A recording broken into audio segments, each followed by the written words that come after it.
All right, guys, welcome back to another video. As we're moving past now the Xbox showcase, the aftermath of it, we always get a bunch of interviews and insights about the Xbox business. We already had a few of them where Phil Spencer and Matt Booty have spoken on things like the studios, the development of games, how everything is working out, how excited they are really for the upcoming next couple of years as they are finally turning that corner of being able to release games every single quarter. 2023 so far, if you ask me, has actually been a good year. Redfall aside, we are going to be getting at least 5 new games, I would say, games that were the first time to be released, plus all of the DLC stuff or just additions to games like Fallout 76 and Sea of Thieves. But the 5 games I always think about are Minecraft Legends, Age 2 on console, Hi-Fi Rush, Forza Motorsport, and then the big one in September, which is Starfield. But we have some more interviews here with some of the executives like Matt Booty and Sarah Bond. So let's just take a look at some of the stuff they said, because it is interesting as to how they are valuing things. And we got some information here about the Xbox One console, and we'll go over it. So first of all, there was an interview with Matt Booty and Axios, and he talks about many things, but one of the things he does reveal in this interview is that now they've officially moved on from the Xbox One generation and they are fully in Generation 9. There was this entire debate at the beginning of the 9th generation with the Xbox Series XS and the PlayStation 5, and that was that making games for the older consoles was going to really hold back being able to get the full utilization out of the Series X and the Series S. And that discussion doesn't really need to be had anymore because Xbox is moving on. Now, over the last 2.5-3 years, has making games for the Xbox One held games back? I mean, you can look at some examples where you had the whole debacle with Cyberpunk 2077. I would say the main reason that game had such a terrible release was because they had to make the game on the Xbox One and on the PlayStation 4. You look at games like Hogwarts Legacy that has come out across all of the different platforms, Gen 8 and Gen 9. Game is phenomenal on the Series X and S, and I think they did it the proper way by delaying the release of the Xbox One and the PS4. So I wouldn't say that held back, but there has been talk all the time about if there was not the Xbox One to make games for, not the PS4 to make games for, would we be getting better looking games and better performing games on these current generation of consoles? I don't really think so. I think overall we are at a point now in gaming, generation to generation, where the difference from going to Gen 8 to Gen 9 or even Gen 9 to Gen 10 is going to be very minuscule in terms of being completely wowed by the stuff that we see comparing it to the last generation. Like, things will look better, games will perform better, there will be better lighting, there will be higher resolutions, all that type of stuff, but it will never go back to the days of like going from 2D to 3D gaming, or even going from like the original Xbox to the Xbox 360, which I thought was a massive jump, especially when you walked in and you saw games like Fight Night, which they showed the console off with. So we'll see if anything changes now that they aren't working on Gen 8 anymore, but I don't really think it will. I think the development for games have been in the works for a while now, and a lot of developers, we were seeing a lot of third-party games not release on the Xbox One. And Matt Booty says this: we've moved on to Gen 9, just signifying that it is the end, but they are still going to be supporting games that are on Gen 8 like Minecraft. So there will still be updates coming to those games. But Gen 8, if you have an Xbox One, you aren't losing full support, because one of the things Xbox has done, which I believe is very, very smart, is cloud gaming via the Xbox One console. So people still feel like they can be a part of the ecosystem if they haven't gone out and upgraded yet to the Series X or the Series S. They're still going to be able to jump in and play all of the big first party games via cloud gaming. I think that's actually a very good move. The other thing here too is like, getting into this generation of gaming is actually not a huge entry cost, especially when you have the Xbox Series S. So I think we'll just see a lot more people making that final switch over to the Xbox Series S and X as the years go on. And hopefully there'll be some price cuts for these consoles at some point. That generally does happen. Maybe there'll be slim versions. And then the big question is, will there be a pro version by the end of this generation? We already know Phil Spencer has come out right now and said they are good with their current hardware, and we shouldn't expect a mid-generation refresh for Xbox. PS5, on the other hand, we've heard all the rumors about the mid-gen stuff, as well as the slim console, as well as getting rid of the disc drive version of the PS5 and just having an add-on disc drive there. So that's what is going on now with Gen 8 and Gen 9. And Matt Booty also had this to say about the Xbox Series S, because there is that question as to whether the Xbox Series S is holding games back. I don't believe it is. I believe it just takes a bit more optimization or fiddling around with some more settings to make games be able to run well. And look, we've seen plenty of 60 FPS. We have 120 FPS games, or at least up to 120 FPS games on the Xbox Series S. I think for the price of that thing, it does just phenomenal things. Matt Booty has this to say: is it more work? Sure. But his teams have been able to squeeze more performance out of the Series S, especially those on their second game for this generation. He says they can plan better knowing where some of the sharp corners are. And one thing we have heard about Starfield specifically from Todd Howard is he has been playing Starfield on the Xbox Series S, and he's saying it is a good experience. And we know 1440p, 30 frames per second for Starfield on the Xbox Series S, I think is actually pretty impressive that they were able to get that up to 1440p. Now, when it comes to development cycles, this is another thing Matt Booty talked about, and this is a huge debate, a huge thing that people are always wondering. How long is it taking for these massive AAA games to be made? It used to be 3 or 4 years. And Matt Booty here saying is now that it's 4, 5, and 6 years, which is why we see games announced so early and then we don't hear about them for a long time. I think Xbox has actually changed their methods on this, which is a good thing, especially from what we saw at this year's showcase, is that they are waiting until gameplay is ready to be shown. They're waiting until these studios actually have substantial content before announcing games and before showing them off. I mean, if you just look at Clockwork Revolution, the trailer they showed for that game, I think, was very good to get people excited for it and to give them a taste of what to expect for this game. And specifically, when we're talking about Clockwork Revolution, we did get a bit more information about this game itself. We know it's going to be a true RPG. Decisions are going to affect what happens in this game. It's from inXile. The gameplay looked really cool. The trailer looked awesome, but they did tweet this out. They say it's a deep RPG, full character creation, branching dialogue system, awesome steampunk weapons, and dark humor. And it is important to know that Clockwork Revolution is a true RPG with all of the stats, crunchy details, and deep reactivity that we're known for. So, I mean, Clockwork Revolution is just sounding better and better, really giving those BioShock vibes, those BioShock Infinite vibes from what we have seen. And Matt Booty, I should say, continues talking about the actual process of these games. It basically says there are higher expectations. The level of fidelity that we're able to deliver just goes up. And fidelity, frame rate, performance, all that type of stuff. It's a hot topic right now with Starfield and people wondering, should they have done things to make it 60 FPS on the Xbox Series X? And I think there's a lot of armchair developers out there believing they could just drop the resolution to 1080p. I've seen that so many times. But the reality of the situation is we have no idea how this engine, that the creation engine, would have worked with everything that was been going on with Starfield, from every little piece in the game having such a high fidelity. And one of the things John Lindemann here from Digital Foundry did talk about, which I actually think does make sense. It says, while it's used as a gag in the video, this sandwich pirate concept highlights one reason why 60 FPS would be tough to achieve.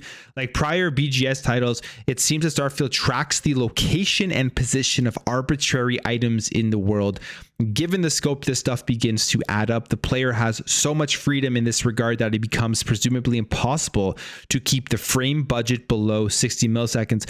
Lowering the resolution would not make this possible. And then he's asked, could you elaborate some on what tracks the location of the objects and how that differs from how other games keep track of location objects? And John Lindemann says, okay, think about this. You can take a random item out of your inventory and set it on the table. You can set dozens of items and more down. The item position will be retained for the rest of the game. I can't think of many other games that attempt this. Response here is sort of how Star Citizen in the recent update does it. Appreciate the explanation. John Lindemann says that I cannot say, but Star Citizen is probably a lot heavier than Starfield, even maybe not even possible on these consoles at all.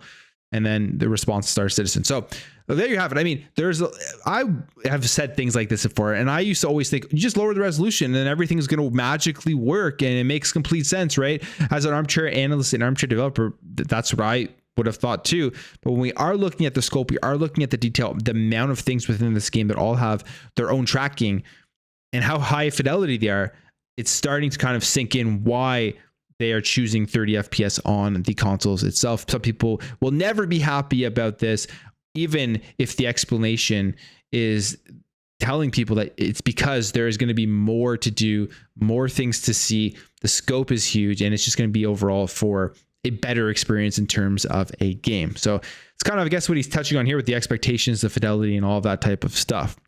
Now, when it comes to the management of teams, Matt Booty says this. Basically, I'll just read the bottom line. They're talking about the optimization of the creative output, the pros and cons, having studios working together, and basically saying that he's seeing more of that happen. More studios are working together here, and a lot of that had to do with remote work. Specifically, he says, how do I build enough structure that those studios can stay connected? He says a positive example of such connection is Microsoft's Coalition Studio that has been sharing with other teams its expertise in using Epic's Unreal Engine 5 game development tech, which is great because we saw the Coalition and them using Unreal Engine 5 on the Matrix demo, which was phenomenal. So if they're taking the expertise of how they were able to do that, we know they're working on Gears with that, and then passing that information off to other studios. Hopefully we'll see other studios be able to really show the power of Unreal Engine 5 on the Xbox Series X. So they are working together, but he also continues with this, which I think is a good thing, and it is not forcing studios to do certain things in terms of going to work on certain games at other studios. He was asked this example: if Microsoft had considered putting any Activision studios on the Halo franchise if they do end up getting Activision Blizzard. And he says, if something like that were to happen, it would have come from the studios. It's unlikely that we would come in and dictate that from the top. We optimize for creative output, which can have some pros and cons, sure, but that is the goal. And he also talks about something else that's very interesting when it comes to these teams. And it's basically about not trying to game Xbox Game Pass. And it's actually from Matt Booty talking to the Washington Post. And he says this: I always tell our teams, do not go designing a game trying to reverse engineer Game Pass. Sea of Thieves has been consistently on top of the played games every month. Sea of Thieves is just an insane success that I don't think anybody saw happening after its initial release. But I mean, awesome on Rare for doing that. He goes on and says it was designed many years before Game Pass existed. Just go build a good game, and that will help our strategy. And that's great to hear because they aren't force feeding their first party studios to do any of this. And you can really see that because a lot of the games that we are seeing that are coming out from Xbox Game Studios are first person, or I should say single player. I don't know why I said first person, single player RPGs or just single player games in general. And this is a complete different thing that is going on right now from what is happening at PlayStation. It's actually the exact opposite. And I'm very happy that Xbox is in this direction because these are the type of games that I like to play the most. Is that Xbox has built up already such a big portfolio of games as a service, multiplayer games. They have those games already made that they're going to be able to continue to update and iterate on, where they're going to get that continuous revenue via microtransactions, via the games as a service revenues, that they have that ability right now. They have that comfort to be able to just allow their studios to go out and make creative games, go out and make single player games and not be worried about falling behind, because as we know, you have to be in the games as a service industry. Really, you have to have that in order to continue to grow and to expand and have it as a second way to make money within the gaming industry. And we're seeing this. I mean, you look at the showcase, you look at things like South of Midnight, you look at Clockwork Revolution, you even look at Starfield, which is an insane game. And then you think about other games coming out like Perfect Dark, and even as we're seeing down the line, Fable, which they showed off. Like, all of these games are single player experiences. And what do we see at the PlayStation Showcase? Games as a service experiences, because they've built their entire portfolio with all of their single player third-person action adventure games. They're not going to be able to survive off that. So now PlayStation is going along the lines where we're going to see a lot more games as a service from them, where it's going to kind of be the reverse, where Xbox has that ability to just tell their studios, make whatever you want, and it will be good for Game Pass, if it is a great game that people enjoy, it's not going to be something that you have to specifically make so that it fits in and that it's continuously played on a month-over-month basis. And another thing I think why they can do this is because they have so many studios. So the game comes out, it's a really good single player experience. People play it for 2 months or so, 2-3 months. Then the next game drops in the Game Pass and they don't have to worry about people falling off if they're able to continuously provide that content. So I thought that was a pretty good quote. And it's a great thing, I think, looking forward. If you're somebody like me who likes those single player games, who likes those RPGs, Xbox is going to be the place to be. So talks about a lot of stuff in this Axios article. And then they talk a little bit about Halo and Perfect Dark and Redfall as well, specifically with Halo. As we know, Pierre Heinz is the head of 343 Industries now, and he was the guy that led the cleanup for the Master Chief Collection, which is a game that did not release in a great state, but then became successful as they were able to fix things. And it is a very successful collection right now. And he says here, I feel confident in the leadership team, but the team that got us here is probably not the same team that is going to take us forward. But he didn't hint at any new Halo game that they are working on. He just said, I believe what he's referencing here is that they said maybe that they are working on a new Halo game. We know Project Tatanka, or at least that's the rumors that it is in development. That's going to be, I believe, a battle royale game. We'll see how that affects Halo. And I believe the rumor on that is that they are using Unreal Engine to create that. So we'll see what happens once they announce that. If they release that as an addition to Halo Infinite, or maybe it'll just be its own standalone thing. Also talks about Perfect Dark. And it says this about Perfect Dark, because as we know, there was a whole thing going on about Perfect Dark. I think the whole initiative stuff that came out, I forget if it was Jason Schreier or it was a big publication that talked about all of the departures and made it into this huge dramatic thing. I honestly think that wasn't a big deal. I thought that was actually a good thing that happened, where we had the news that came out that people were leaving because Daryl Gallagher had decided to go in one direction versus another direction. That direction was to work with Crystal Dynamics, a studio he knows very well, as he used to be there. And I thought that was a good thing, because you can't just keep teetering on one way or another and trying everything out. You have to put your foot down. You have to go in a direction and get the game moving forward. And that happened. And Matt Booty says a lot of the departures were amicable, and it just came down to differences in approach of work. And he says about Perfect Dark, I've played builds, I looked at it, I'm very excited for people to see what we're doing. So I can't wait to see more about Perfect Dark. I'm guessing at the next year's showcase, we will finally see gameplay of Perfect Dark. And then finally, ending it off with Redfall here, just talking about how obviously they feel accountable for Redfall and wish they did a better job with Arcane, but is saying that Redfall is actually good play in Xbox Game Pass. So they're not writing it off, and they are going to continue to support the game, which is a good thing. We already got an update for it, and 60 FPS for console will be coming down the line. So that was the Axios interview with Matt Booty. Plus, he also talked to the Washington Post. And one last thing I do want to say in this video before I end it is Sarah Bond does speak here to Washington Post as well, talking about the holding of the line. We know that has been the motto for a lot of Xbox fans with ILP, King David, with the hold the line stuff. But Sarah Bond kind of dismisses the hold the line strategy here. This is what she says. She says, hold the line. The Xbox strategy is to advance the line. Sarah Ball, Microsoft's corporate vice president for game creator experience and ecosystem, in an interview on Sunday evening said that. She said the annual revenue is double that of the Xbox 360 era of 2005 through 2013, the brand's most successful stretch when it threatened Sony's PlayStation market share. Xbox also reports having more than 150 million monthly active users from its studio titles, including the pirate game Sea of Thieves and survival title Grounded. And this is up from December's figure of 120 million active users. That is 30 more million active users from December, which I think is huge. So that's, I mean, it's awesome. They want to advance the line, which is honestly what has to happen. And I think the summer showcase this year is advancing that line. I think like they did a great job of getting people excited for what is to come with Xbox. So just some updates, some information, the business side of things, where the executives always come out after the showcases and give more information as to the health of where Xbox is. And it seems like it is pretty healthy. I mean, they're not going to say it's not healthy, but everything that we did see at the showcase, I think, proves that Xbox is going in the right direction. But I will leave the video there, guys. If you did enjoy this video, hit that thumbs up. If you are new here, hit that subscribe. And I'll catch you guys in the next video.